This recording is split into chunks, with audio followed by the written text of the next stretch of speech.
Les Regards Sonores, c'est une expo que j'avais commencé quand j'avais 25 ans. Avec le succès de Cats, je l'avais un peu laissé de côté. Et à l'époque, c'était que pour la destination de personnes aveugles et malvoyantes. Je faisais des toiles en relief avec des chansons et des concerts dans la pénombre pour les vernissages.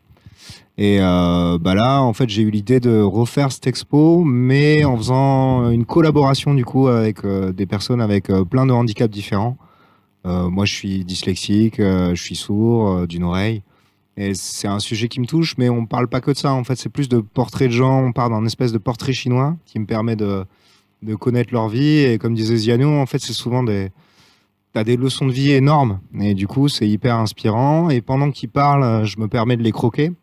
Et après, avec mon ami Léo Blanc, qui est un poète superbe, il m'aide à construire une chanson à partir de l'interview qu'on a enregistrée. Et, là, l'idée, c'est toujours de faire des concerts avec les expositions. Évidemment que ça voyage le plus possible, mais on voulait aussi vendre les œuvres. Et on voulait vendre les œuvres et reverser les bénéfices à des associations voilà, qui s'occupent de personnes en situation de handicap, parce que il y a eu un petit élan avec les JO, mais il y a quand même un manque. Et puis voilà, je pense que c'est des sujets qui méritent d'être mis sur la table. Et puis le constat que j'avais moi quand j'avais 25 ans, c'est qu'on pense souvent à l'aspect pratique, mais on oublie un peu le fun et l'adaptabilité au fun.